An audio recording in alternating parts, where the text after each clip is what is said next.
Tout d'abord, merci à tous d'être venus pour assister à ce workshop. Donc, on va parler aujourd'hui de la gestion des incidents de sécurité, tel que c'est présenté sur vos écrans. Donc, on a travaillé tous les trois, Ibrahima, Christopher et moi. Donc, Christopher, qui est analyste SOC chez N2, chez Bell, qui travaille sur des technologies telles que Splunk, et Ibrahima Job, qui est spécialiste en rien. Je pense que vous pouvez le lire sur l'écran. Donc, c'est réponse incident et enquête numérique. Donc, il travaille également sur des technologies telles que Splunk, Carbon Black et j'en passe. Et moi, je suis ingénieur en cybersécurité à la Banque de France.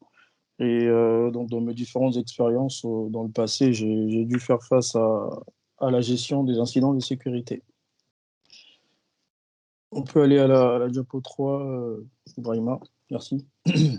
Alors, donc aujourd'hui, on va parler de la gestion des incidents de sécurité dans le cadre d'un SOC. Il faut savoir que toutes les entreprises ne sont pas organisées de la même façon. Certains ont des SOC, certains n'en ont pas. Et les organisations SOC également peuvent différer d'une entreprise à une autre. Mais l'organisation qu'on vous présente aujourd'hui, c'est ce que nous, on a pu observer lors de nos différentes expériences en entreprise. Donc, on va commencer par le SOC. Hein. C'est quoi un SOC? Donc, Security Operation Center. C'est une cellule dans laquelle travaillent principalement des ingénieurs ou des analystes qui sont chargés d'assurer la sécurité des entreprises, mais aussi des collaborateurs face aux différentes menaces qui peuvent venir de l'externe, mais également de l'interne. Ce qu'il faut savoir, c'est que déployer un SOC, c'est un projet ambitieux. Il faut construire étape par étape. Et le tout ne se résume pas forcément à un CIEM, donc en Security Information and Event Management. Mais il y a plusieurs outils qu'il faut prendre en compte dans le cas d'un SOC. Et du côté CIEM, les leaders du marché sont Splunk et puis Curadar, qui est vraiment axé cybersécurité. On peut aller à la diapo 4, Ibrahima. Alors, donc, au sein d'un SOC, on a les analystes N1 et N2 qui sont chargés dans un premier temps de la surveillance des systèmes opérationnels. Ils font également du tri d'informations, de la collecte de logs à travers le SIEM. Donc, il y a plusieurs équipements qui déversent les logs dans le SIEM et la collecte est faite à partir de là. Et cette équipe est également chargée d'identifier les vulnérabilités existantes qui peuvent être exploitées par un attaquant. Et ensuite, on retrouve une équipe d'analyse N3. Cette fois-ci, cette équipe peut être chargée de l'analyse complémentaire, également de statuer sur la réalité, la véracité d'une attaque et le mode opératoire. Et cette équipe peut également faire des recherches proactives, c'est-à-dire se mettre dans la peau d'un attaquant et voir derrière qu'est-ce qui peut être, quelle information peut être vérolée du système d'information. Et ces derniers s'appuient sur plusieurs sources, notamment le dark web, également des infos qui peuvent venir du CERT. Alors donc pour la troisième équipe qu'on appelait ici un incident management, cette équipe peut porter un autre nom hein, au sein de d'autres entreprises. Comme je l'ai dit, hein, le SOC peut être différent d'une entreprise à une autre. Mais c'est une équipe, je vous prends un exemple concret. Imaginons qu'on a un ransomware qui est avéré dans une entreprise où les analystes N1, N2 n'ont rien vu passer. Et en fait, c'est cette équipe qui va être chargée du retour à la normale et également va être chargé de documenter vraiment ce qui s'est passé, documenter les faits, et afin que la même chose ne se reproduise pas. Et dans une équipe SOC, on peut également retrouver des ingénieurs CIEM qui peuvent être chargés aujourd'hui des règles de corrélation au niveau du CIEM. Et également la mise en place des use cases, donc les cas d'usage pour la détection des incidents. Au niveau de la méthodologie des gestions d'incidents, il y en a plusieurs hein, qui sont utilisées aujourd'hui. On a la méthode NIST, SANS et j'en passe. Mais vous allez juste noter un petit point là-dessus, c'est que pour toutes les méthodes qui sont affichées, on peut noter que la préparation revient en premier.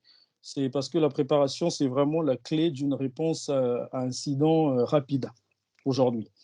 Donc, dans le cas de ce workshop, on a choisi de travailler avec la méthode SENS qui s'appelle PISREL. Je ne sais pas si tu peux passer, Ibrahima. Voilà.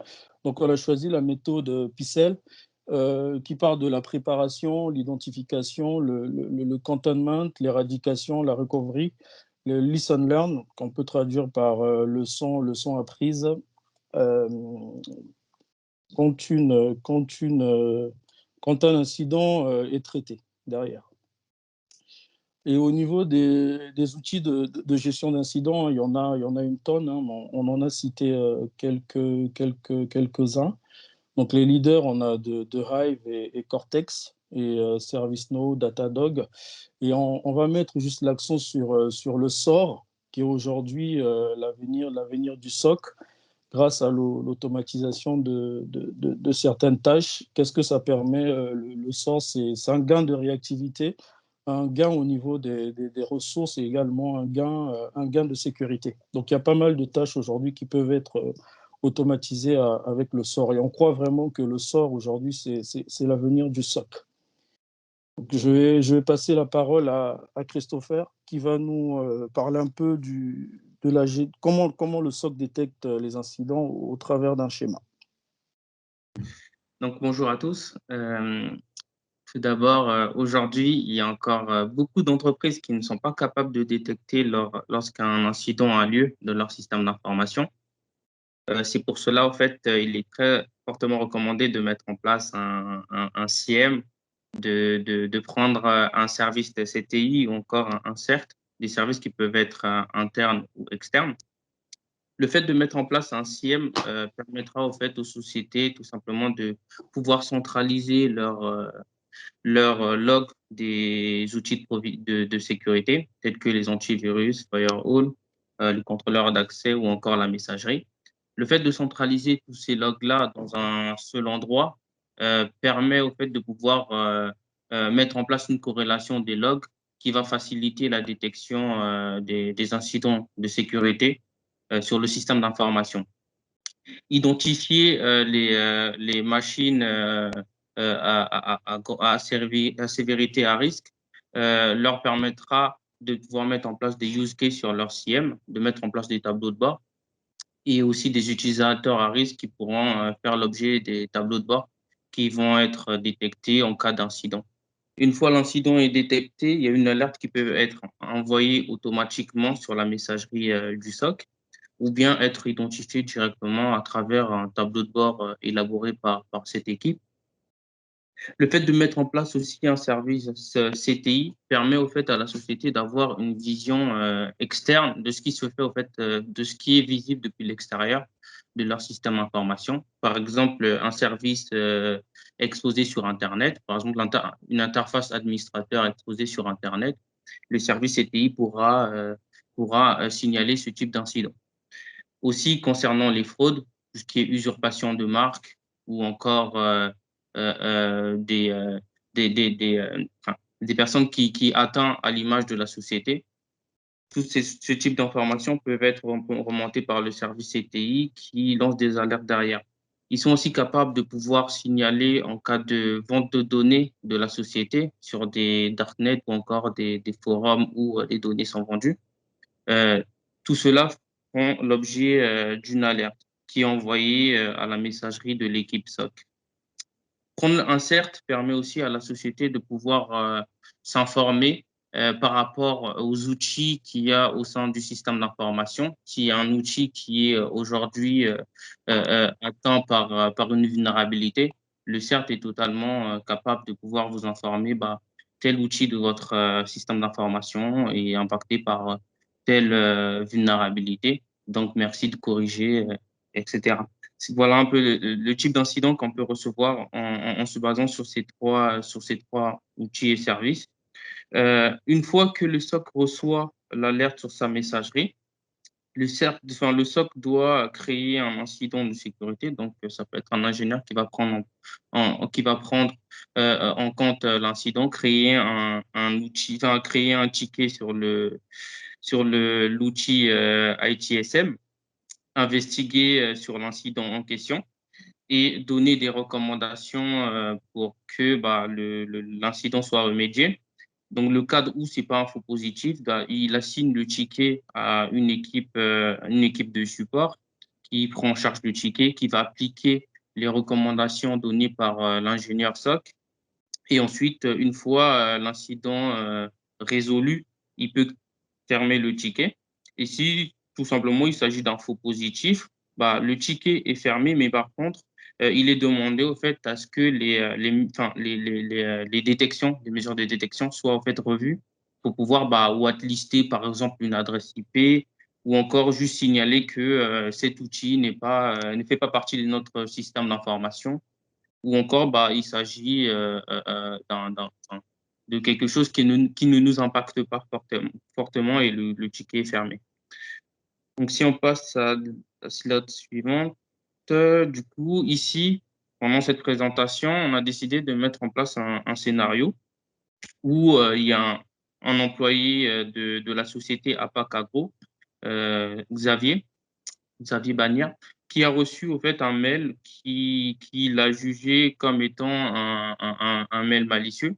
Vu que Xavier a suivi la formation de la sensibilisation contre les phishing et que l'équipe sécurité a mis en place un bouton de report au phishing.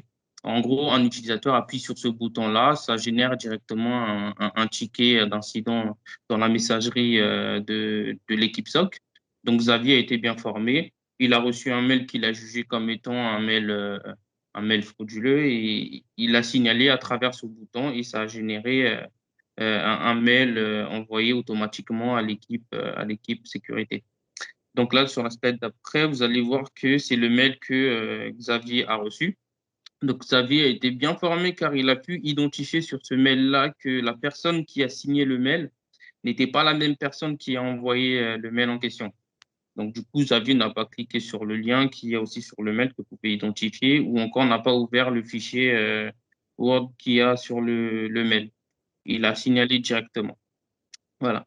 Sur la diapo d'après, on voit que une fois que l'équipe SOC reçoit le mail de l'alerte de Xavier, donc l'équipe SOC crée un ticket derrière, un incident de sécurité sur leur ITSM où ils doivent renseigner la sévérité de cet incident, donc de ce phishing.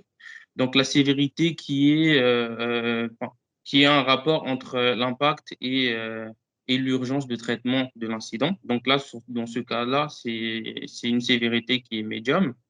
Et ensuite, donner la catégorie de l'incident. Donc là, dans notre cas, il s'agit d'un phishing. Le caller de l'incident, c'est Xavier Bagnière, du coup. Et ensuite, le TLP, le Traffic Light Protocol, c'est un indice au fait, qui permet de pouvoir dire si l'information de cet incident peut être renseignée qui peut être renseignée à tout le monde au fait extérieur de l'entreprise. Ensuite, on a la partie où l'ingénieur SOC doit renseigner l'incident et donner aussi des recommandations afin que l'incident soit remédié. C'est sur la partie description de l'incident tout simplement. Une fois que le ticket est créé, l'ingénieur SOC peut prendre son temps pour regarder et investiguer sur le phishing qu'a reçu Xavier, en regardant notamment l'entête du mail reçu, identifier l'expéditeur du mail. Donc là, cette recherche, il le fait directement sur le header de l'email, mais il peut aussi le faire directement depuis le CIEM pour pouvoir identifier toutes ces informations-là, donc le sender, l'IP origine, Et dans la partie en tête, on est aussi capable de pouvoir comparer, au fait, dans le cadre s'il s'agit d'un spear phishing, on peut voir qu'on peut comparer le sender avec la partie reply to, qui est souvent différent en fait du sender. Donc en gros, les deux, c'est pas la même adresse. Du coup, là, on peut se dire que il s'agit d'un spear phishing. Et ensuite, on regarde aussi les les URL qui sont attachés sur le mail en question. Donc, regarder l'URL, essayer d'investiguer dessus, de voir, faire un scan sur l'URL. Il y a l'URL scan qui peut nous donner un aperçu au fait de ce qui se cache derrière cette URL. S'il s'agit au fait d'une page, une manière d'authentification où l'utilisateur doit donner ses identifiants, donc identifiants et mots de passe. Donc, on peut l'apercevoir depuis ce type d'outil, ou encore faire une recherche sur Virus Total qui va nous donner en fait la réputation de l'URL qu'il y a de l'URL en question qu'il y avait sur le mail reçu. Ensuite, on regarde un peu le fichier reçu, le fichier Word reçu par Xavier, pour voir un peu, regarder un peu sur Internet ce qui se dit sur le fichier et voir si d'autres personnes en dehors de la société ont reçu aussi ce type de fichier. Essayer de générer un hash du ticket et essayer de le comparer sur Virus Total et voir si le comportement est jugé comme étant malicieux, vu qu'apparemment le fichier qu'a reçu Mathieu contient un macro dedans.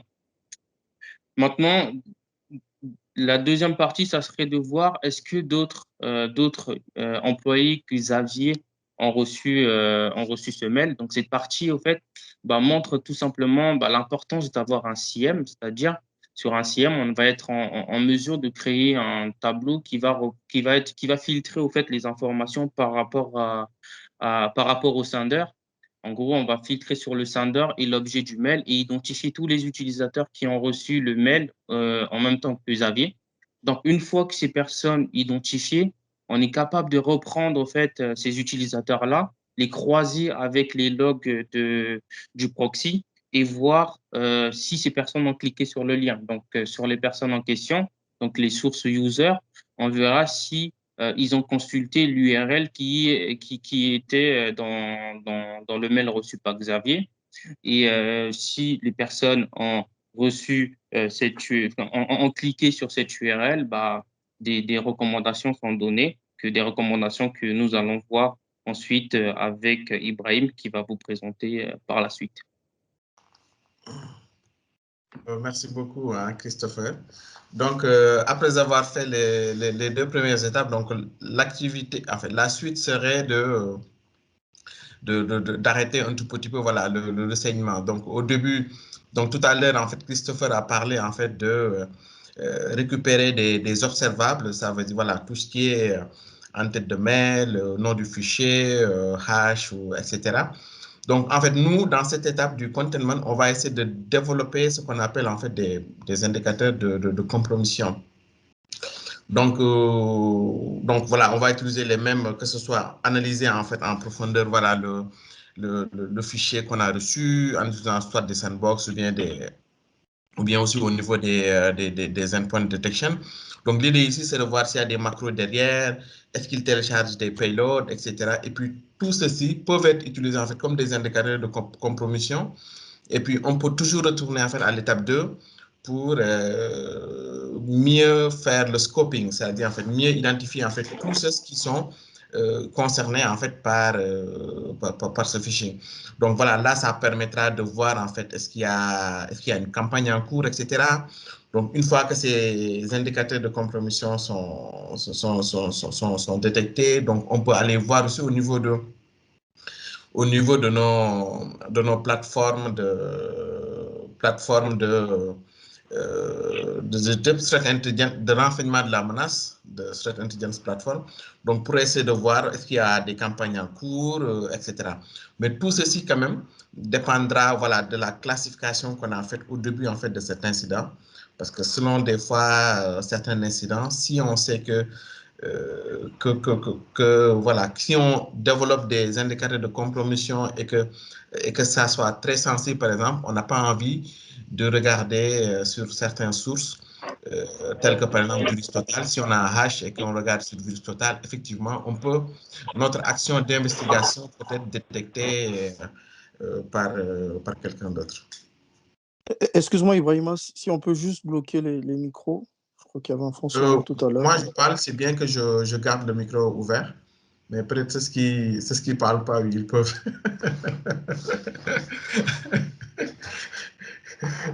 Merci beaucoup. Et voilà, donc on va passer à l'étape 4, en fait, selon la méthode SENS, qui parle plutôt d'éradication et de remédiation. Ici, l'objectif, c'est vraiment en fait, d'essayer de mitiger en fait, l'incident.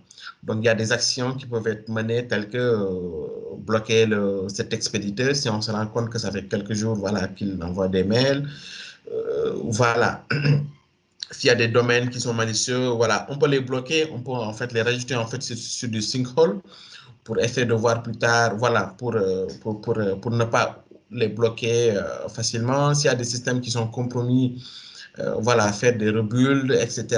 Et puis vérifier que, voilà, que ces remediations sont bien implémentées, en fait, quoi.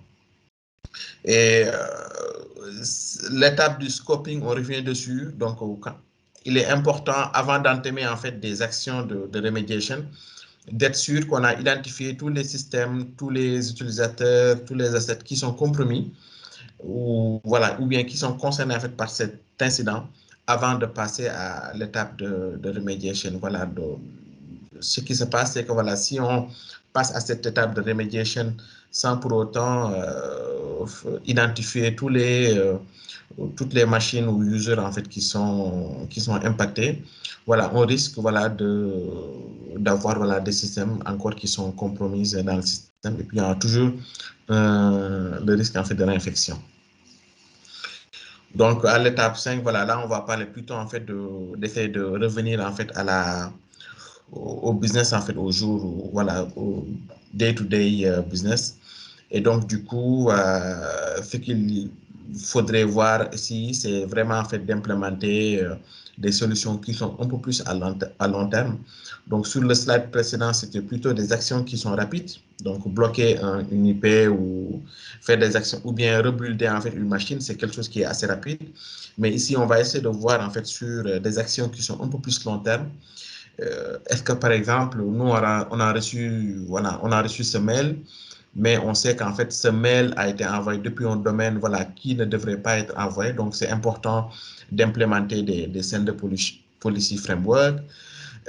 Est-ce que, par exemple, voilà, les macros, par exemple, on a vu qu'en fait, les utilisateurs ont reçu, ils ont cliqué en fait sur un fichier Word, ça peut être un fichier Word, ça peut être un fichier RTF. On sait qu'aujourd'hui, les fichiers RTF, on peut mettre tout dedans.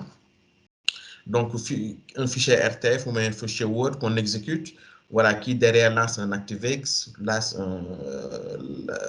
un malware carrément, parce qu'on peut mettre, par exemple, sur des fichiers RTF, on peut rajouter carrément du code, donc, etc. Donc, bloquer en fait l'exécution voilà, automatique voilà, des macros. Et puis aussi, voilà, notamment sur des choses qu'on a reçues par mail, ou bien des fichiers qu'on a reçus par mail, ou bien aussi uniquement des choses qu'on a téléchargées en fait depuis Internet. Voilà, il y en a plusieurs en fait des mesures qui peuvent être implémentées en fait selon l'incident. Voilà, s'il faut voilà, implémenter de l'authentification multifacteur, etc. En tout cas, on n'est pas exhaustif, mais il est possible voilà, de mettre des solutions qui peuvent être à long terme. L'objectif ici, c'est de réduire la surface d'attaque de l'organisation.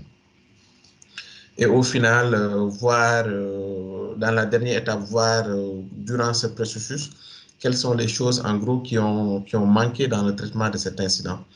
Donc, ça peut aller à un moment donné du traitement de l'incident. On voulait contacter des personnes, bon, on n'a pas pu, d'accord?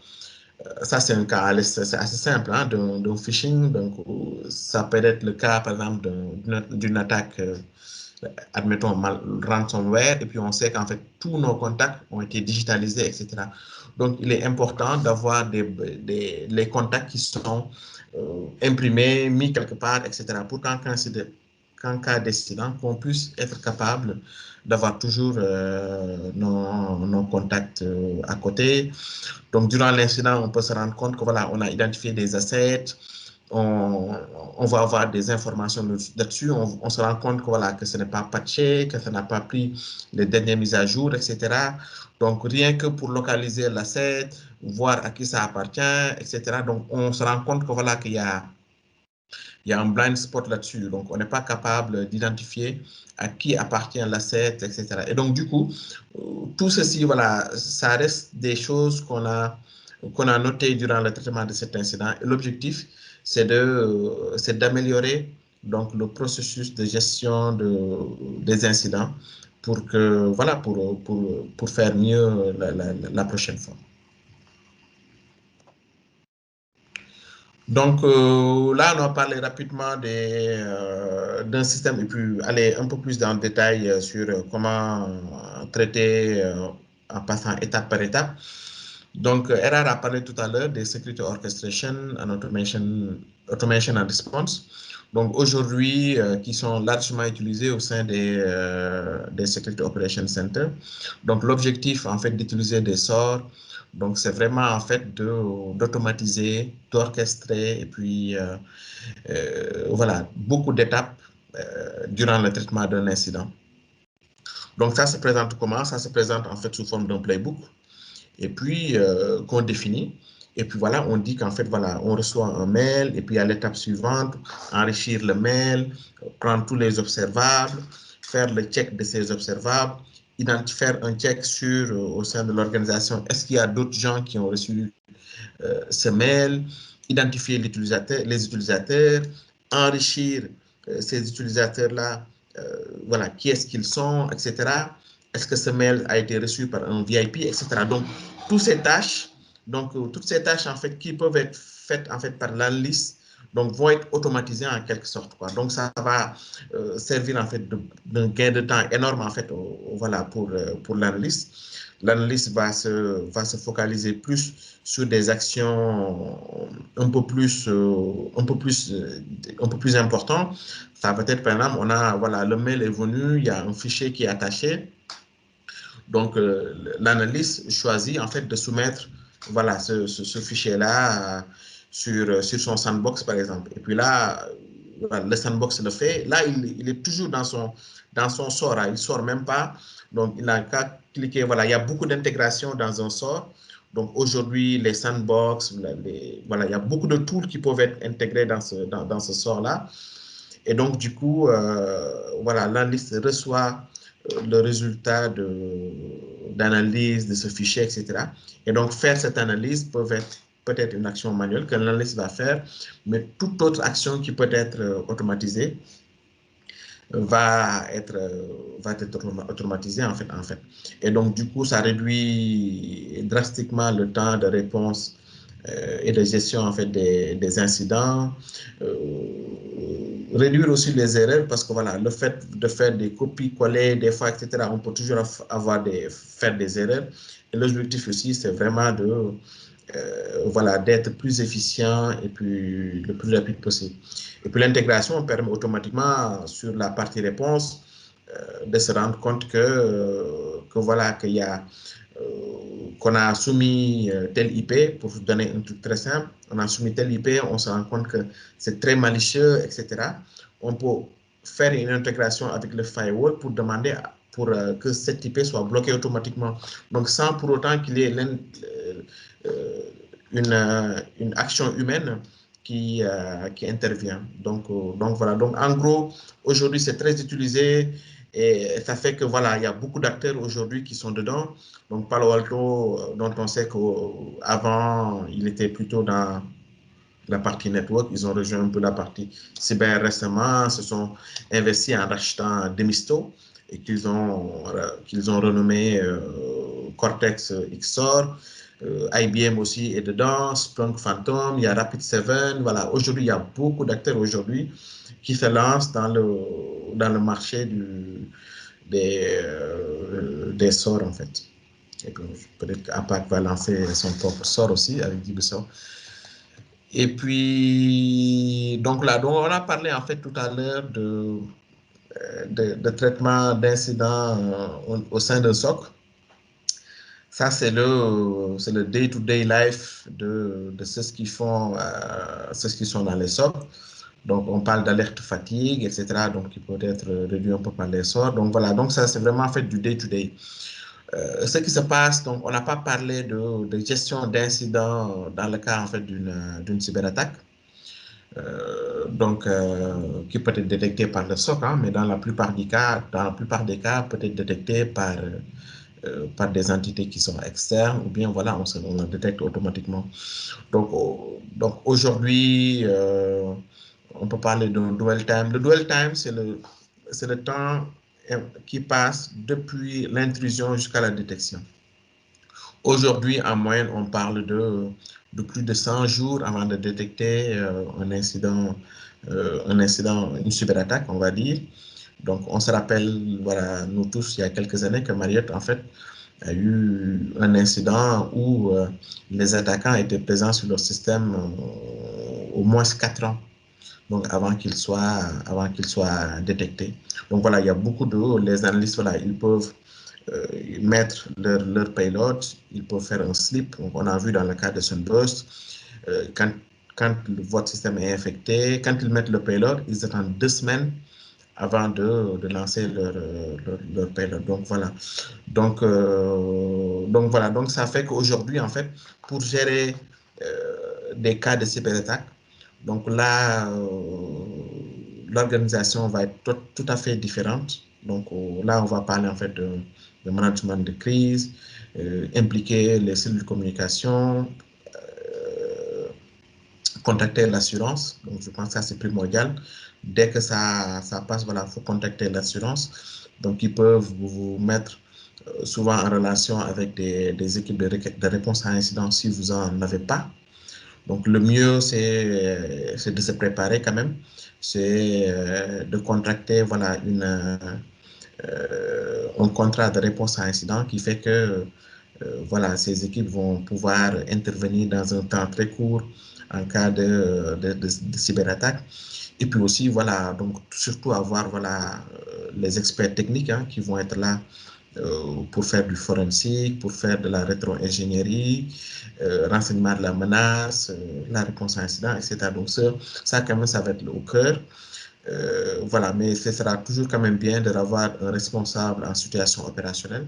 Donc lui qui va un tout petit peu voilà, être entre les équipes techniques et puis aussi les équipes de management, etc.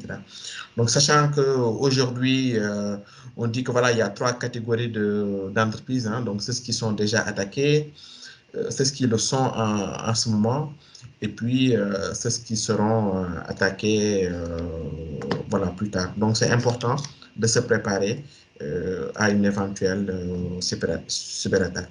Donc je vais passer la main à Erard qui va un peu nous parler de comment se protéger. Comment se protéger.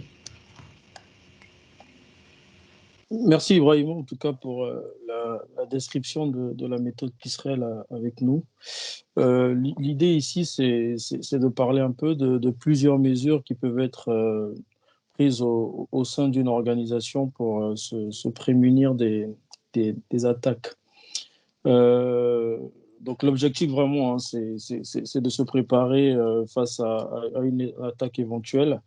On sait d'ores et déjà que l'utilisateur reste le maillon faible de la chaîne. Donc, on va vraiment axer la formation sur les utilisateurs, tout ce qui est formation, sensibilisation aux risques liés à la sécurité de l'information. Et comme l'a dit Ibrahima tout à l'heure,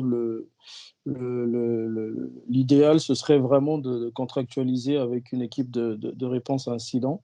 L'avantage avec ça, c'est d'avoir un temps de réaction qui va être assez court en cas de cyberattaque avérée. Donc, on conseille également hein, la contraction d'une cyberassurance parce qu'on sait aujourd'hui que les cas de ransomware deviennent de plus en plus importants et les rançons demandées sont de plus en plus exorbitants. Et on pense derrière aux dégâts financiers que ça cause. Et les attaques se sont multipliées, on le sait tous, hein, entre 2019 et 2020. Donc, on préconise également la sauvegarde, mais pas seulement sauvegarde, mais également faire des tests de restauration. Beaucoup font des sauvegardes, mais peu font derrière des tests de restauration pour voir si ça marche réellement. L'investissement également au sein d'un SOC. Comme je l'ai dit au départ, hein, ça reste un projet ambitieux qu'il faut vraiment prendre à bras le corps pour que ça se déroule bien derrière. Il ne suffit pas seulement d'avoir un SOC, hein, mais encore est-il, il faudrait que le SOC soit derrière efficace afin de porter vraiment les fruits de l'investissement. Et également des PCA, hein, des plans de continuité d'activité et des PRA à mettre en place. Vous avez là à côté l'image du canal de Suez. Hein. Je pense que beaucoup l'ont vu cette semaine. Donc, c'est un peu l'illustration aujourd'hui hein, de l'équipe de cyber qui fait face aujourd'hui à une cyberattaque de grande envergure. Et derrière, on voit sur l'image hein, que l'équipe cyber est un peu désarmée face à ce grand navire. Et on le sait tous, aujourd'hui, les entreprises pour investir dans la cybersécurité, c'est un sujet aujourd'hui qui les intéresse pas forcément. Mais quand les dégâts sont là, c'est à ce moment-là qu'on s'y intéresse. Donc, je pense que se protéger et préparer, et se préparer est une bonne réponse aujourd'hui face aux menaces cyber. Donc, voilà un peu ce on a préparé pour vous. Et si vous avez des questions, nous sommes là pour vous répondre.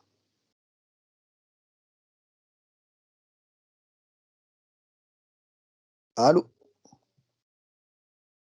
Allô, alors, Ouais, si vous avez des questions, levez la main. Merci beaucoup pour la présentation. Ça a été vraiment très riche. On a beaucoup appris. Donc, si vous avez des questions, vous pouvez lever la main. Il y a Didier qui lève la main. Didier, tu as la parole. Merci beaucoup. Merci à vous quatre, à vous trois pour la très, très, très, très, très belle présentation. Moi, personnellement, j'en ai appris énormément et c'est d'ailleurs pour la raison pour laquelle je me suis connecté à cette présentation. Je savais que je devais apprendre et j'en avais besoin. Du coup, j'ai noté au fur et à mesure de vos présentations plusieurs questions qui me venaient à l'esprit. Je vais commencer par la toute dernière puisqu'elle est encore devant nous. Iram, tu nous préconises une cyberassurance. Est-ce qu'on parle de cyberassurance? Est-ce qu'on parle de ce que vous avez fait comme présentation? Est-ce que ça parle de l'Europe ou de l'Afrique? Cyberassurance en Afrique? Est-ce que vous avez, je ne sais pas, ceux qui travaillent là-bas, est-ce que vous avez des retours d'expérience? Est-ce que vous savez si ça existe, comment c'est signé, comment c'est analysé? C'est la première question. Est-ce que je pose toutes mes questions et vous répondez ou j'en ai trois en tout cas? Pas beaucoup. Tu peux poser toutes les questions et ils vont répondre. D'accord. La première question, c'est donc sur la cyber-résilience, quid de son utilité ou de sa réalisation en Afrique. La deuxième, c'est les outils que vous avez listés également. Vous parliez de virus total, de l'URL scan, des trucs de ce genre très basiques qui nous permet rapidement de détecter, enfin, d'avoir une réponse rapide. Même n'importe qui pourrait le faire. Est-ce que vous avez une limite est-ce que vous avez des limites sur ces outils-là? Est-ce qu'on sait quelles sont leurs limites? Est-ce que c'est vraiment professionnel? Vous-même dans les équipes SOC aujourd'hui, est-ce que vous les utilisez vraiment ou comment ça marche? Parce que moi, je sais que j'en ai déjà eu à utiliser. Ça me semble un retour, mais après, je me dis, bon, ben, écoute, je leur fais confiance, mais est-ce qu'ils ont des limites eux-mêmes? C'est la deuxième question. La troisième question, c'est plus personnel. Moi, ça me concerne et je me posais la question de savoir comment est-ce que j'ai vraiment besoin d'un SOC et j'aurais besoin de votre avis. Pour vous expliquer, dans mon périmètre, je suis infogéré par le groupe BPCE dans mon entreprise. Pour ceux qui ne me connaissent pas, je suis responsable sécurité. Je suis RSSI chez BPCE Solutions de Crédit, c'est une filière du groupe BPCE. Et je n'ai pas de SOC en interne. Par contre, je sais qu'il y a une équipe SOC au niveau du groupe. Et c'est cette équipe SOC qui fait la surveillance pour toutes les entreprises et filières, donc toutes les entreprises de la communauté. Par contre, je ne sais pas qu'est-ce qui surveille de moi. Je sais par exemple qu'avec la génération du télétravail, j'avais demandé explicitement qu'ils me fassent le retour sur toutes les connexions douteuses, on va dire. Et donc, j'ai les retours lorsqu'il s'agit des connexions, des gens qui se connectent, par exemple, avec leur PC personnel à travers des VPN. Quand ça apparaît bizarre, ils m'alertent et ils me connectent, ils m'informent. Mais toutes les autres surveillances que le SOC fait ou ferait, je ne sais pas comment ils le font. Est-ce que dans mon périmètre, j'en ai besoin? Si oui, comment est-ce que je peux implémenter un SOC dans mon périmètre? Et sinon, qu'est-ce que je peux demander au SOC du groupe pour leur dire qu'est-ce que vous faites ou qu'est-ce que vous regardez chez moi? Voilà mes 3 questions. Je ne sais pas si j'ai été assez clair. Ouais, tu as été assez clair, Didier. Je vais commencer par les autres pourront compléter, il n'y a pas de souci. Je vais commencer par ta question sur le SOC en ce qui concerne ton secteur. Comme tu l'as dit, je pense que BPCE a un SOC. Et si toi, tu es filiale de BPCE, l'idéal, ce serait que BPCE prenne également en charge ta partie. Moi, personnellement, on l'a vécu lors de pas mal de rachats lorsque j'étais chez Europcar. On a eu à racheter pas mal de sociétés. Et le travail derrière, c'est de mener d'abord des audits, savoir qu'est-ce qui marche pas au sein de sociétés rachetées, et de reprendre également la gérance au niveau du SOC de toute la partie cyber. Je pense que Christopher est dans le même cas aujourd'hui, à travers un rachat qui s'est effectué au sein du groupe Bell.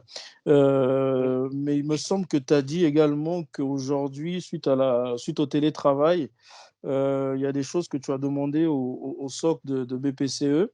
Donc, d'après ta réponse, je pense qu'il y a une partie qu'ils gèrent déjà, et quitte à toi de leur poser la question de savoir qu'est-ce qui est aujourd'hui regardé et comment on peut faire pour avancer ensemble, quoi. Voilà.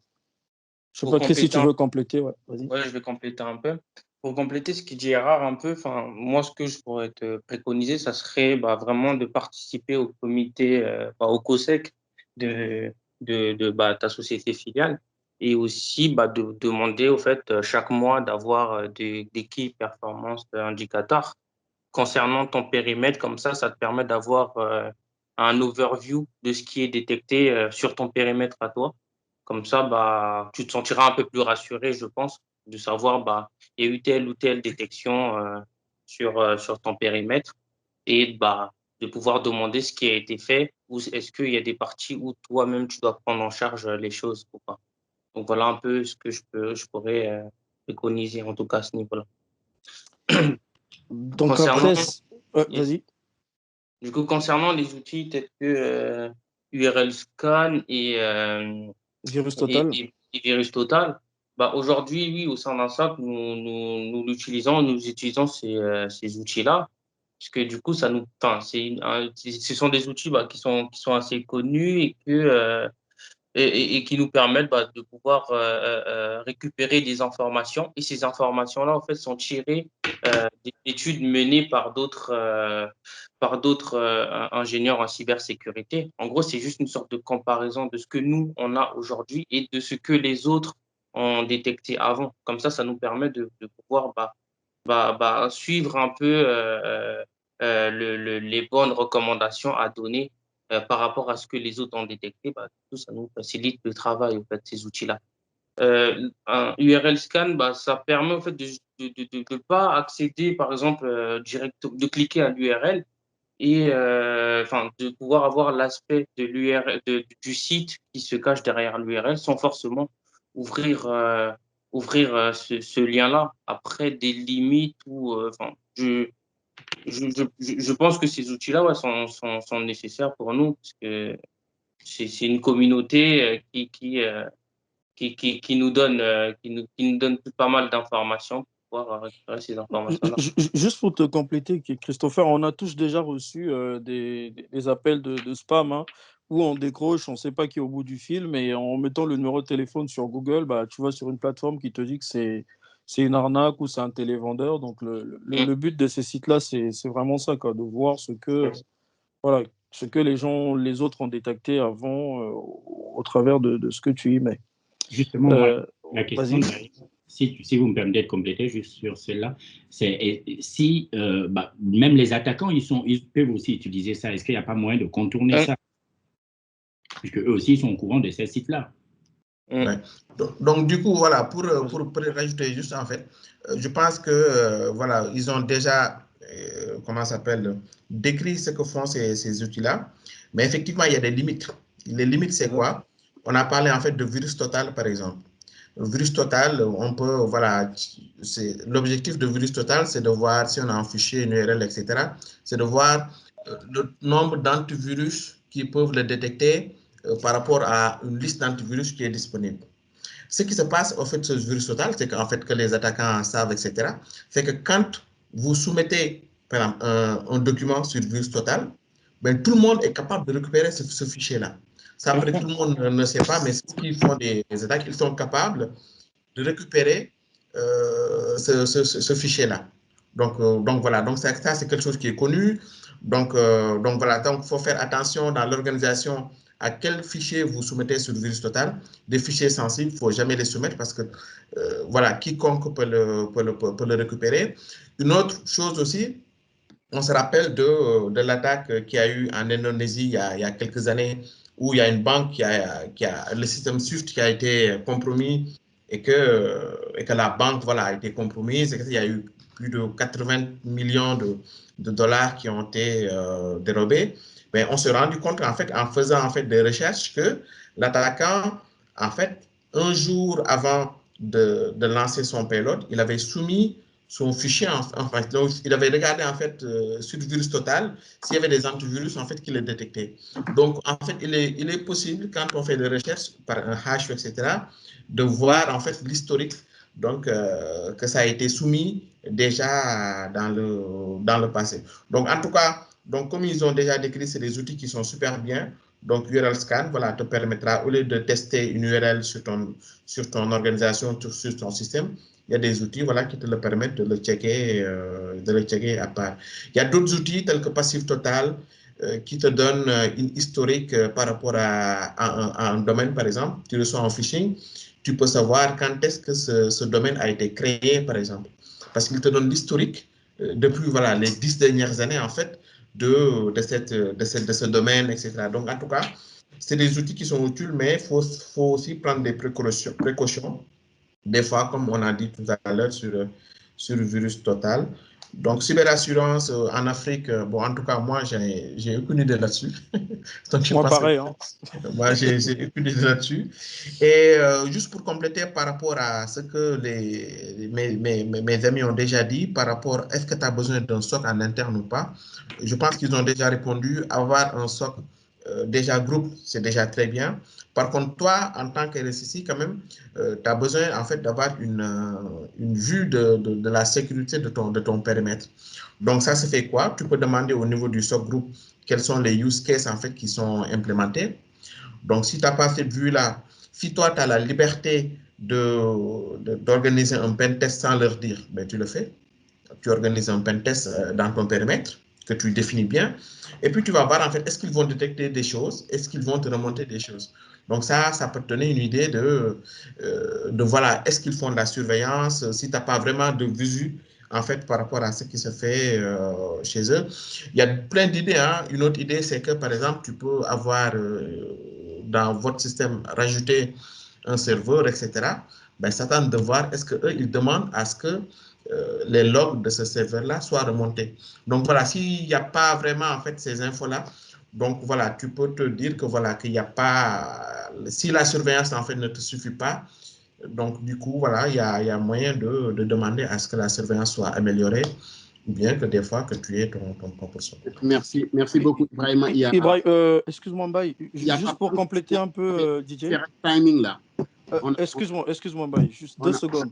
On a les que vous aviez, donc voilà. Tu termines, je te donne 1 minute.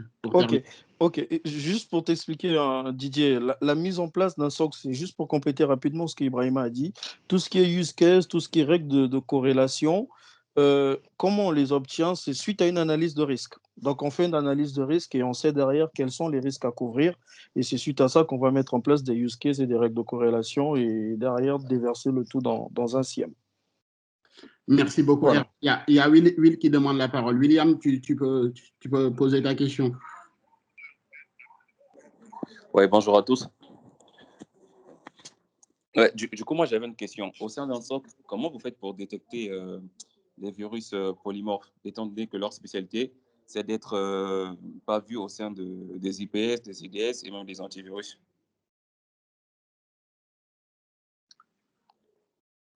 En une minute. Rapidement, donc aujourd'hui, en fait, c'est important d'avoir, en fait, ce qui se passe au niveau des endpoints, donc les EDR, en fait. Les EDR, en fait, te disent, en fait, te donnent une idée, en fait, de tout ce qui s'exécute, en fait, au sein des endpoints. Donc, il est hyper important, en fait, de lancer, en fait, beaucoup de hunting, en fait. Donc, au sein des EDR, donc, qui peuvent t'aider à améliorer ta détection. Donc, tu as parlé d'IDS et d'IPS. Bon, il y a d'autres outils. Hein. Il y a des outils tels que Azure ATP. Donc voilà, qui peuvent détecter aussi des attaques qui peuvent être très pointues, qui peuvent ne pas être vues par ton IDS, ton IPS. Ouais. Donc, c'est pour être rapide. Pour compléter un peu, D'accord. Tout sera au fait basé sur le comportement du virus et l'EDR pourra ainsi détecter et bloquer. OK, merci beaucoup. Il y a Papdam qui demande la parole et tu peux enchaîner directement. Papdam, tu as la parole. Ouais, j'ai une question par rapport au machine learning. Je sais pas, qu'est-ce que vous en pensez? Quel est le niveau? Quels sont les prérequis pour basculer en machine learning? Et quel est l'apport si vous avez des expériences dessus? Ou bien est-ce que c'est juste j'ai pas envie de dire bullshit, quoi. Du buzzword, tu veux dire c'est du buzzword, c'est ça? Oui. Des cyberwashing. Non, mais aujourd'hui, si tu crées un produit cyber, tu ne mets pas de machine learning, tu ne mets pas d'intelligence artificielle, Ouais. tu mets pas de... Voilà, ton produit ne va pas être vendu. Donc, il faut vraiment mettre tes mots buzz là, etc. Donc, voilà. Donc, pour être C'est la réalité, ouais.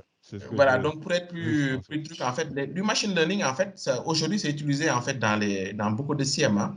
Donc, aujourd'hui, les leaders, voilà, que ce soit QRadar, que ce soit du Splunk, etc.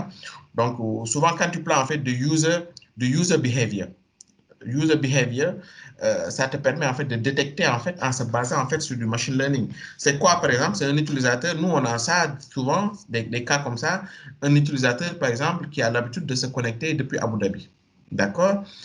Ben, soudain, que ce soit moi, je pars en vacances au Sénégal et que je me connecte en fait depuis le Sénégal, mais ça va être détecté. Et ça, c'est le machine learning qui permet en fait de le détecter. C'est quoi? Il se dit qu'en fait, cet utilisateur-là a l'habitude de se connecter depuis une IP en fait qui est géolocalisée à Abu Dhabi. Mais si on voit soudain une activité qui est différente de ce qui est habituel, donc là, automatiquement, ça la détecte.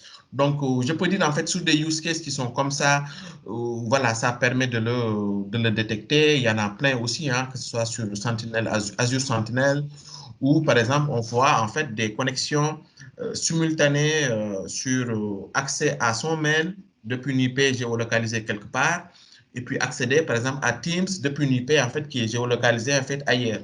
D'accord? Des fois, ça peut être dû voilà, au service cloud, etc. Donc, du coup, oui, ça fait des détections.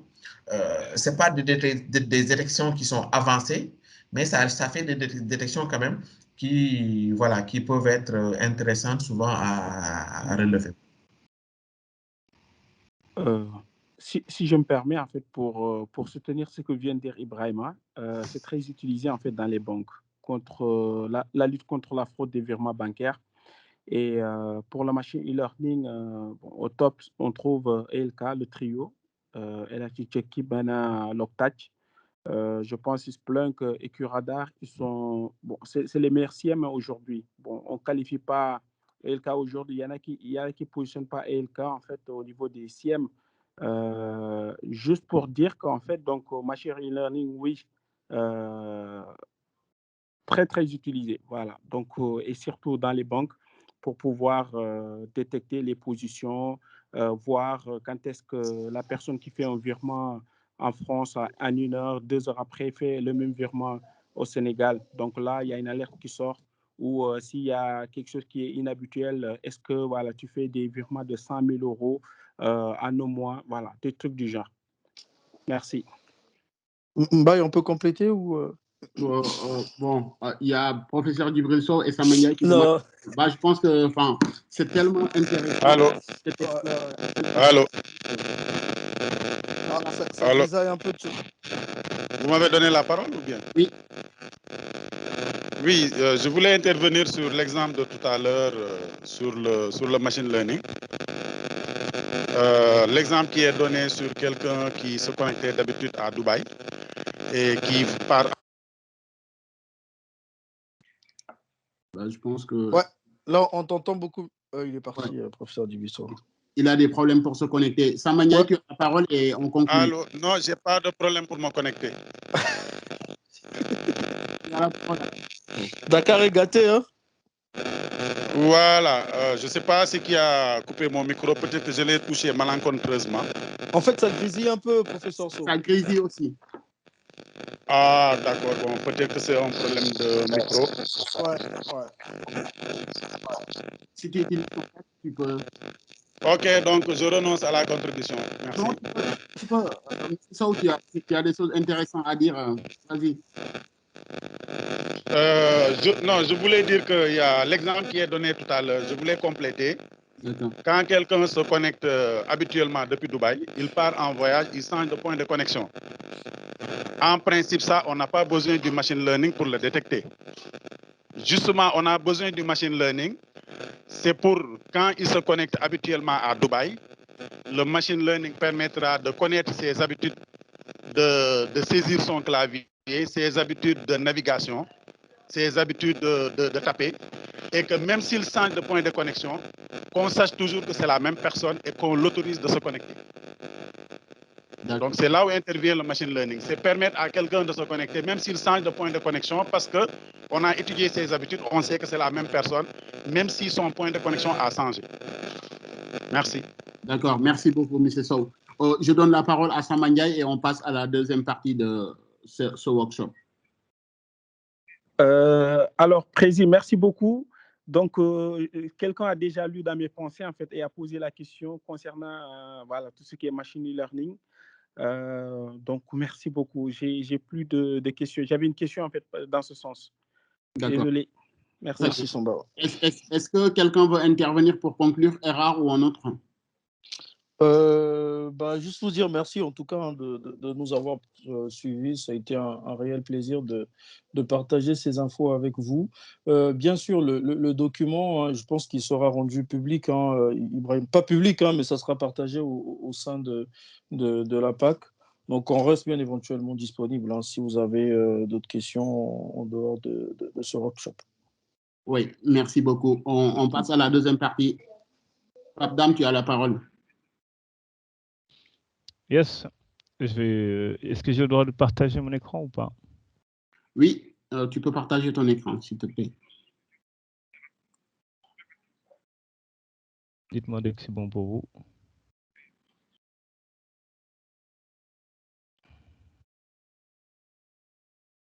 OK.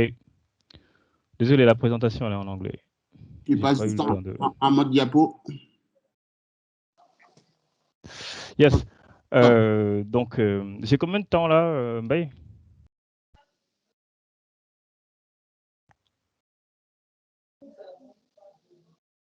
Mbaye? J'ai combien de temps? Tu as 40 minutes.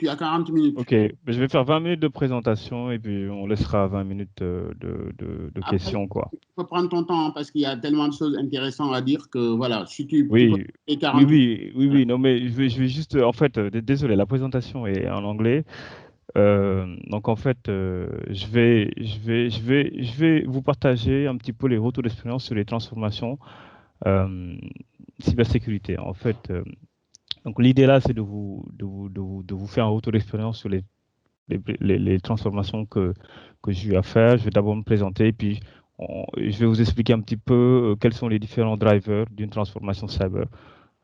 Quelle est la prise de conscience que les organisations ont fait. J'ai eu la chance d'en mener quelques-uns dans ma carrière. dans le conseil, dans l'intégration. Et l'objectif, c'est de vous un petit peu partager très rapidement un overview des différents, disons, drivers. Je ne vais pas aller dans la technique comme nos experts SOC, mais je vais un petit peu avoir une contribution plutôt stratégique, organisationnelle, les éléments clés qui permettent de pouvoir un petit peu appréhender et anticiper comment se passe une transformation, parce que je vais un petit peu donner l'exemple d'une gestion de projet. Quand on fait une gestion de projet, elle se déroule d'une certaine manière. Dans une transformation cybersécurité, elle se déroule d'une certaine manière. Donc l'idée, c'est de faire ça.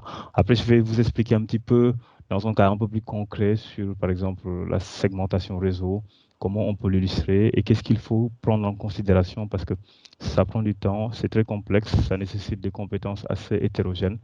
Et voilà, donc c'est ça l'idée. Donc juste pour moi,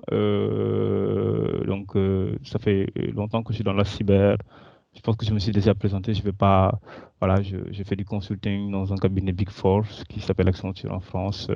Je me suis occupé d'un périmètre de cyberdéfense sur 4 pays: la France, Belgique, Luxembourg, les Pays-Bas. Et puis j'ai aussi l'idée un périmètre industriel qui s'appelle, comment dirais-je, l'utilities. En quoi consiste mon boulot, mon job de tous les jours, c'est quoi? C'est de faire de la cybersécurité. Mais de manière un peu plus à high level, si je peux dire, c'est plutôt, moi, je vois des organisations avec des besoins de cybersécurité et comment les aider à définir leur stratégie cyber. Et quels sont les risques par rapport à leur écosystème et comment ils doivent investir, se transformer, avoir une posture beaucoup plus intéressante en matière de cyber, et quels sont les différents projets, programmes qu'ils doivent lancer. À la fois en amont de phase, donc c'est la cybertransformation, et de l'autre côté, dans le run. Ça, c'est principalement ce que je fais tous les jours, et j'ai pas mal de casquettes techniques que je prends en fonction des différents programmes. Et le dernier point, c'est que j'ai des équipes et puis je travaille en collaboration avec pas mal de partenaires de technologie, etc. Ça fait 7 ans que je suis chez Accenture et je suis resté à peu près une dizaine d'années chez Thales, où j'ai fait aussi pas mal de programmes. Donc ça, c'est moi. Sinon, perso, je joue au basket. Perso, j'aime bien courir aussi. Et puis perso, j'ai une famille, je vis à Paris. Donc voilà. Donc l'idée, c'est aujourd'hui de vous présenter un petit peu une transformation cybersécurité. Je pense que le plus important, c'est de regarder les origines. C'est juste moi, c'est les lessons learned que j'ai fait. J'ai eu la chance d'en piloter un certain nombre, à peu près, je ne vais pas dire une dizaine, mais je suis dans ces environnements-là, quoi. Ça prend du temps, ça dure j'en ai fait beaucoup en parallèle, et souvent, en fait, on exécute cette transformation de la même manière. Le premier élément que je voulais vous partager, ce sont les drivers. Qu'est-ce qui pousse les compagnies à faire des transformations cyber? Le premier, c'est une prise de conscience en fait du management vis-à-vis d'un secteur d'activité. Par exemple, j'ai eu un client, je vais vous illustrer ça, tous ces éléments-là, je vais vous essayer de les illustrer le plus concrètement possible. On a un client qui, lui, on a la chance, qui est aussi dans l'oil and gas. En Europe, il y a son concurrent, en fait, qui a investi beaucoup en cybersécurité pour protéger ses assets industriels. Il a vu que son concurrent avait beaucoup investi au niveau de la cyber. Il s'est dit, je suis en retard en termes de compétitivité. Il prend des parts de marché et si une attaque arrive chez moi, lui, il est protégé. Moi, je ne suis pas protégé. Donc, du coup, mon go-to-market sera à ma défaveur. Donc, je prends une prise de conscience. Et elle est faite à haut niveau. Parce que tous voilà. Donc, en fait, je vous donne quelques exemples. Bon, je vais donner un nom. C'est bon, voilà. On a eu la chance de faire la transformation cyber chez Shell, voilà, aux Pays-Bas.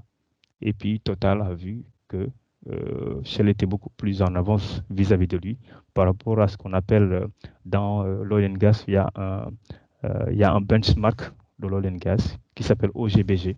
Et ce benchmark-là essaie de ranker, comment on dit ranker, c'est, excusez-moi, je vais utiliser des mots en anglais, désolé, établir un classement des différentes entreprises dans l'oil and gas.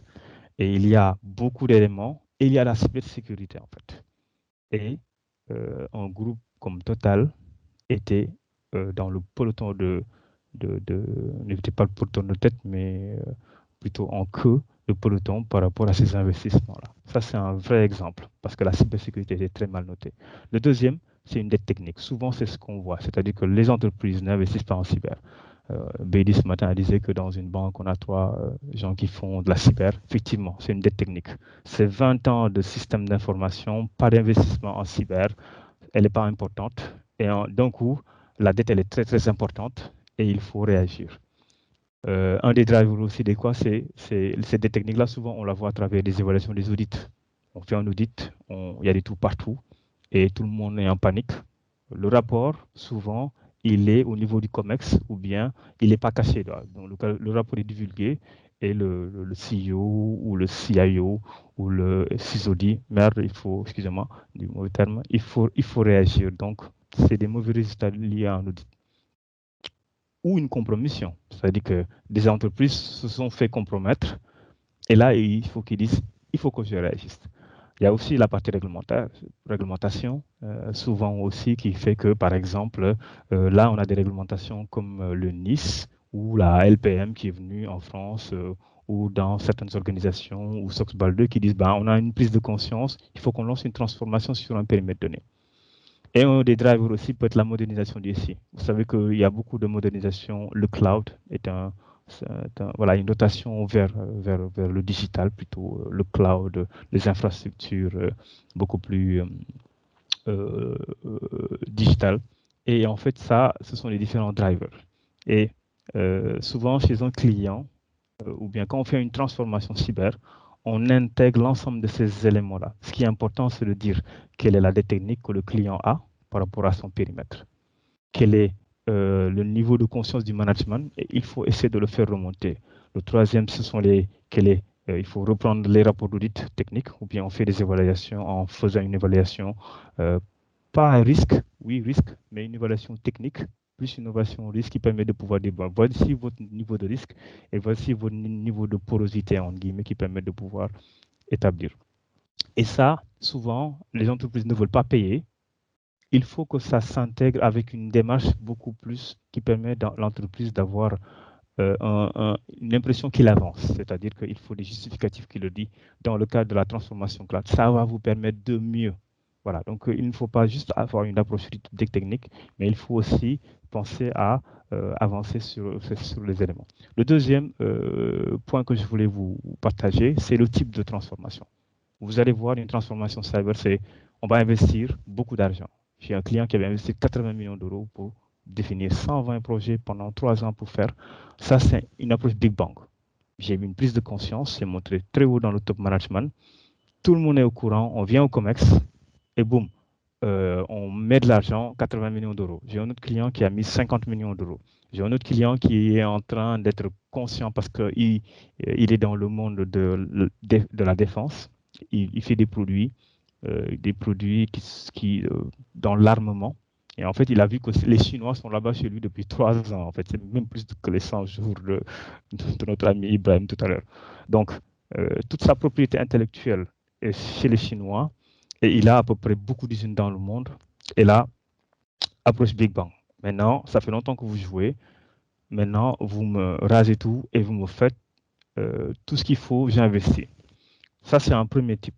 Voilà. Donc, dans l'exemple que je vais vous donner, c'est plus une approche Big Bang. J'en avais 2, j'ai pris celui qui est le plus léger, le moins complexe, disons. Le deuxième, c'est une approche un peu plus smooth. Une approche smooth, c'est une approche un petit peu step by step.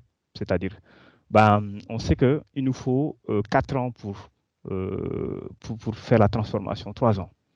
La différence entre l'approche Big Bang, c'est qu'il faut mobiliser beaucoup de ressources, beaucoup de sous-traitants, beaucoup de technologies, et on change tout le SI et la posture cyber. Le deuxième, il est beaucoup plus incrémental, c'est step by step.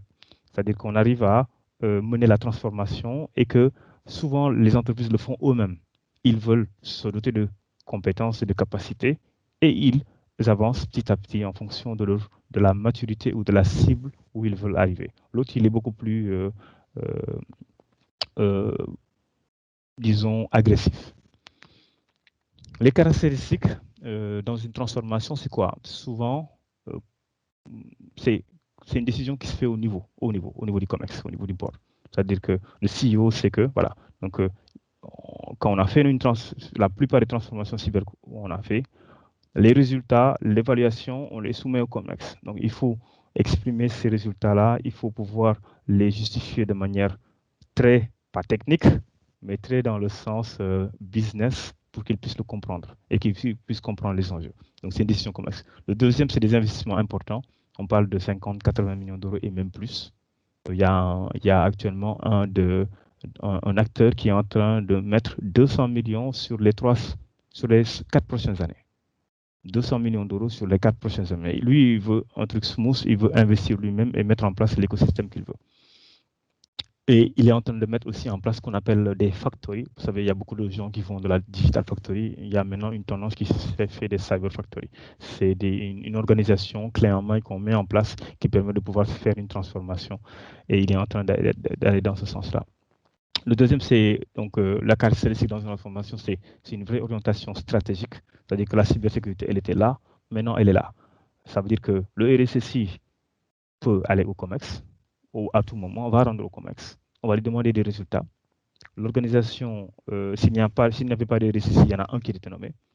Les derniers clients qui avaient subi ça, ils ont su que le client, qu'il y avait une attaque par les, comment dirais-je, les Chinois. Ils ont vu beaucoup d'indicateurs de compromission, ils ont vu beaucoup de fuites de données, ils ont perdu beaucoup de contrats. Et le client, le CEO a dit, qui est le RSSI Group? On lui a dit, il n'y en a pas. Et puis il a dit, toi, maintenant, c'est toi qui es le RSSI Group. Voilà, ce sont des décisions qui se fassent de manière très... Et il dit, maintenant, tu me reportes directement. Le troisième, le plus important, c'est la protection de la chaîne de valeur. Donc maintenant, la cybersécurité, elle est au cœur de tous les métiers. Et il va falloir apporter cette culture de cyber-résilience qui va prendre du temps. Et que maintenant, il faut, à tous les niveaux, que tout le monde soit, disons, aligné par rapport à la stratégie du groupe et de pouvoir, voilà. Et maintenant, comment on mène cette transformation? Il faut une équipe expérimentée. Ça veut dire qu'il faut une équipe d'experts techniques, d'experts organisationnels, d'experts de transformation ou business. C'est-à-dire qu'une équipe vraiment expérimentée, pluridisciplinaire, qui est capable, de parler au niveau du COMEX, de pouvoir identifier l'ensemble des périmètres à accorder. Ça veut dire qu'il faut des experts à tous les niveaux, des SOC experts, des gens qui connaissent tous les secteurs, le réseau, l'architecture, etc. Il faut des standards et un cadre normatif. C'est-à-dire qu'en fonction de l'industrie, on a besoin d'avoir un cadre normatif. Par exemple, quand on est dans des industries où il y a une forte consonance industrielle ou bien une forte consonance financière, en fonction des différents standards, il faut prendre le bon niveau de cadre normatif pour pouvoir évaluer le client par rapport à ce cadre-là. Le deuxième, c'est ce que j'appelle les capabilities et les frameworks. C'est un petit peu quelle est notre grille d'évaluation qui nous permet de pouvoir dire que cette entreprise-là, il faut qu'elle investisse, où est-ce qu'elle est rouge, où est-ce qu'elle est verte, où est-ce qu'elle est orange, et quelle est sa cible. Donc, il est important de pouvoir faire une évaluation. C'est une évaluation qui est technique, organisationnelle, gouvernance, et c'est une organisation qui peut permettre de pouvoir, voilà, qui permet de dire, on connaît l'existant, on sait où est-ce qu'on va aller. Et on le fait avec le client, parce que souvent, on veut que tout soit vert. Tout ne peut pas être vert parce qu'on n'a pas autant d'argent qu'on le pense, et il faut décider là où il faut injecter l'argent pour avoir le meilleur bénéfice. Le dernier, c'est l'operating model. On peut mettre de la technologie sans process, sans organisation, sans gouvernance, ça ne marche pas. Donc, dans une transformation, il faut savoir que vous allez avoir de nouveaux périmètres comme le SOC, comme il a dit tout à l'heure. Maintenant, il faut des lignes de défense pour le 1, niveau 2, niveau 3. Maintenant, comment elles s'intègrent dans toute l'organisation avec la partie IT, parce qu'à un certain moment, quand le firewall, il faut les bloquer, ce n'est pas la sécu qui va le faire, donc il va travailler avec le réseau. C'est un exemple sur la partie SOC. De l'autre côté, en fonction des différents clients, il y a beaucoup plus ou moins comment dirais-je, l'organisation elle est différente. La sécurité, souvent, elle n'est même pas faite au niveau de la cyber. Elle est faite par la partie production et IT. Donc, comment on arrive à avoir une organisation cible qui permet de pouvoir maintenant apporter cette résilience à l'entreprise? 3 autres points. La stratégie de sourcing technologique, elle est importante. On a parlé voilà, c'est quel est l'écosystème technologique dont j'ai besoin pour pouvoir faire cette transformation. Il me faut les architectes parce que avoir des verticales dans chacun des domaines, c'est bien, mais comment tout ça s'intègre? On a parlé de machine learning tout à l'heure. On se dit, mais OK, maintenant, quelle est l'architecture cible? Qu'est-ce qu'on fait? Est-ce qu'on automatise tout, etc., etc. on se pose beaucoup de questions qui permettent de pouvoir dire maintenant comment tous ces systèmes qui sont hétérogènes doivent cohabiter, comment les processus sont outillés, comment maintenant avec les bonnes personnes on est capable de pouvoir gérer tous ces éléments. Et il nous faut du temps. Le temps parce qu'un projet ça dure 6 mois, 9 mois, 1 an.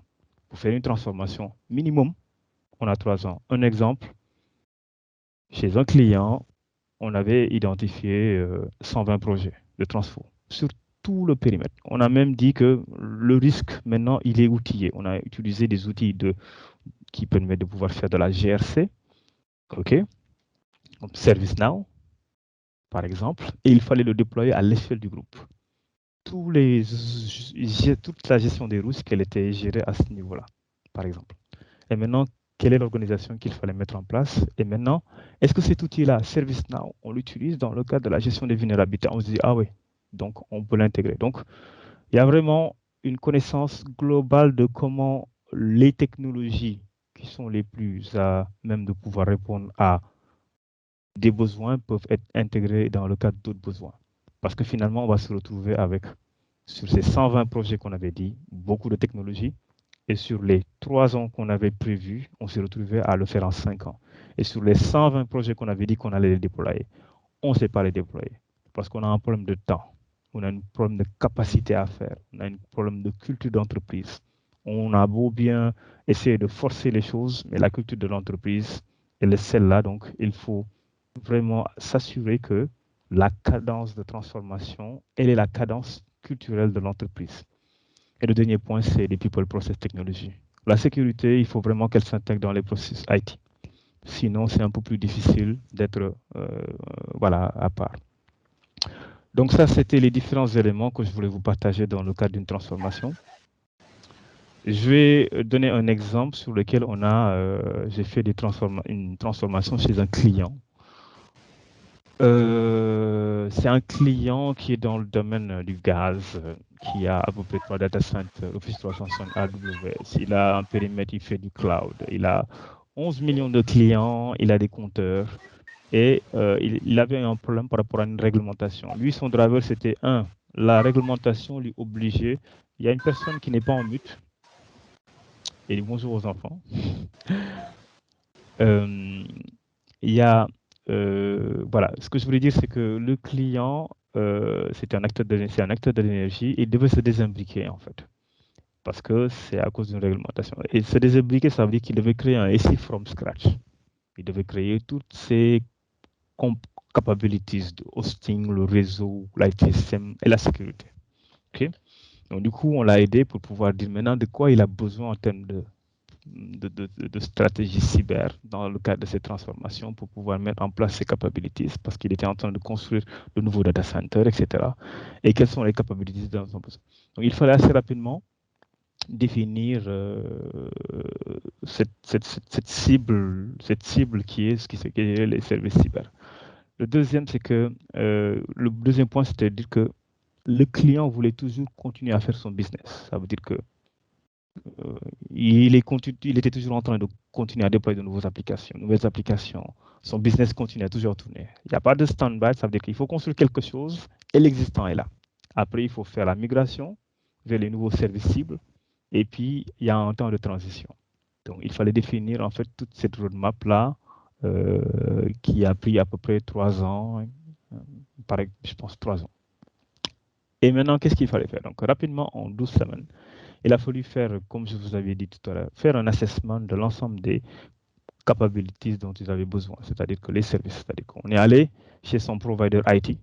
Le provider IT aussi, c'était son provider cybersécurité. Il lui faisait son SOC, il lui faisait son réseau, il lui faisait ses postes de travail, il lui faisait, comment dirais-je, il lui faisait tout, excusez-moi, voilà, il lui faisait tout. Donc, il fallait reprendre tout cet existant-là. Et maintenant, ce provider-là, il avait des gaps. Il n'était pas non plus le meilleur provider IT. Il fallait que nous, on évalue les services que le provider avait. On a vu beaucoup de tout, en fait, dans les services. Et on a évalué un petit peu pour lui dire, vos service providers ne sont pas tout à fait au point, ils ont une dette technique. Maintenant, il va falloir, par rapport à cette dette technique-là, regarder quelle est la cible. Donc rapidement, on a identifié les chantiers majeurs qu'il devait mettre en place pour avoir un niveau de protection par rapport à sa chaîne de valeur. Définir une roadmap pour lui dire maintenant, voici les différents projets que vous devez implémenter et dire comment on y transforme. Donc assez rapidement et dire, voilà. Donc, et aussi cibler en termes d'organisation, ce que j'appelle operative model. En termes d'organisation, il avait 2-3 personnes en cybersécurité et maintenant, il fallait qu'il ait avec tout ça une équipe de 40 personnes à peu près pour faire toute sa cybersécurité. Il est passé de 2 à 40. Donc, rapidement, faire l'analyse de l'existant, faire l'évaluation des risques techniques et l'évaluation de l'ensemble des différents services qu'il y a, définir ces cibles, définir la transition avec ces cibles et définir les différents process organisationnels et les rôles et responsabilités pour qu'ils puissent fonctionner en fait. Assez rapidement, bon voilà, donc ça c'est un exemple d'activités qui ont été faites. Ça veut dire qu'il fallait, le client, l'IT provider avait, voilà, donc il fallait faire un assessment. Donc au niveau du privilege account management, ils avaient un système de PAM, ils n'avaient pas activé tous les systèmes PAM de privilege account management. Et on a défini pour le PAM que le provider avait du CyberArk, c'était bien, c'était un outil qui était bien, mais il n'utilisait pas toutes les fonctionnalités. Il fallait définir maintenant, en attendant que le projet CyberArk soit mis en place, lui, il doit fonctionner. Donc, on a été en mode dégradé avec des bastions, avec des bastions d'administration temporaires, le temps de construire le projet de CyberArk, et puis après, derrière, de basculer pour pouvoir maintenant contrôler tous les services de gestion des privilèges. Donc ça, c'est un exemple. Au niveau des endpoints aussi, c'est pareil. Au niveau de la sécurité du réseau, par exemple, ça, c'est juste des exemples. C'est comment on arrive à transformer le réseau avec un existant qui était une architecture non segmentée vers une architecture segmentée et quel est le processus de transition qui permet de faire accoster toutes les applications et quels sont les différents impacts qui sont liés à maintenant beaucoup de règles de filtrage, comment on automatise ces règles de filtrage, comment on arrive à pouvoir avoir une cible d'architecture. Donc ça, c'est un exemple. Je vais donner quelques exemples de ces différents projets. Il y en avait beaucoup, hein, mais j'ai parlé d'un projet de PAM, de Privilege Access Management. Donc ça, c'est la gestion des comptes à privilèges. Donc on est parti sur une technologie CyberArk où il fallait mettre en place assez rapidement, en 3 mois, cette technologie-là, mais il fallait migrer 1500 serveurs. Donc maintenant, et la difficulté par rapport à du CyberArk, c'est maintenant, il y avait en termes d'exploitation pas de contrat d'exploitation dans lequel il y avait CyberArk. Maintenant, il faut un nouveau contrat d'exploitation. C'était OBS, il me semblait, qui faisait l'exploitation des applications.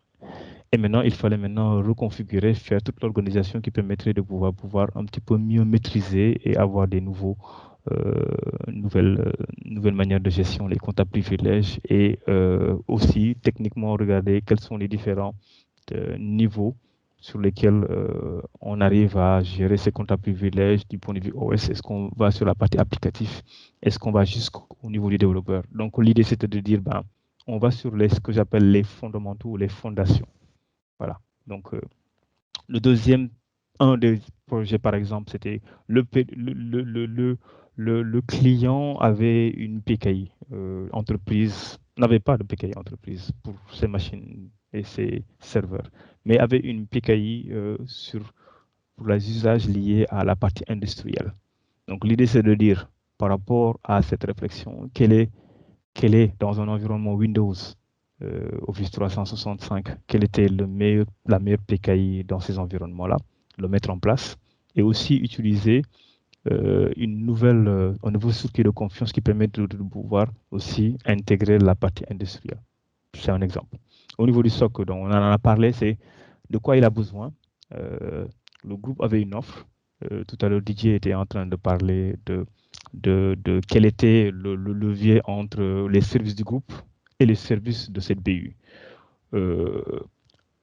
La partie applicative, elle était chez lui. Lui s'est dit, j'ai besoin de pouvoir avoir des scans de vulnérabilité, tous les processus de vulnérabilité management, tout ce qui permet de pouvoir faire du patch, de la gestion des incidents, pas au niveau 1, niveau 2, parce que le service était fait par le groupe, mais au niveau 3, parce qu'ils étaient le plus proche de leur environnement applicatif et de leur environnement de poste de travail. Le client a voulu faire un mode plutôt hybride, quoi. C'est-à-dire que ses assets les plus sensibles, lui, il voulait mettre en place des SIEM qui permettraient de pouvoir, et un SIEM qui permettait de pouvoir, un SOC qui permettait de pouvoir superviser et voir un layer 3 qui permettait de pouvoir, en cas d'incident majeur, essayer de répondre à ces incidents. Au niveau du réseau aussi, c'était des travaux au niveau de la segmentation, au niveau de la protection et du filtrage Internet avec des technologies comme Zscaler, la protection des DNS, parce qu'on s'est rendu compte en fait qu'il y a eu beaucoup d'exfiltration de données parce qu'il y avait des gens qui ont pu attaquer le système et ils sont passés par les serveurs DNS pour exfiltrer. Et puis au niveau du workplace aussi, c'était comment on arrive à durcir avec mettre en place un nouveau AD, définir les bons rules, définir, optimiser les règles SEP, et puis aussi passer à une nouvelle génération d'EDR qui permettrait de pouvoir avoir une posture beaucoup plus proactive en termes de cyber. C'est à peu près, voilà, ça c'est des exemples de projets. Ce sont des projets qui se font souvent avec des équipes de 25. À un certain moment, il y avait 30 personnes avec des chefs de projet, des experts dans l'ensemble des différents domaines qui permettent de pouvoir apporter voilà. Et pour conclure, je vais conclure en 3 minutes. Une transformation, ça prend du temps, comme je vous avais dit.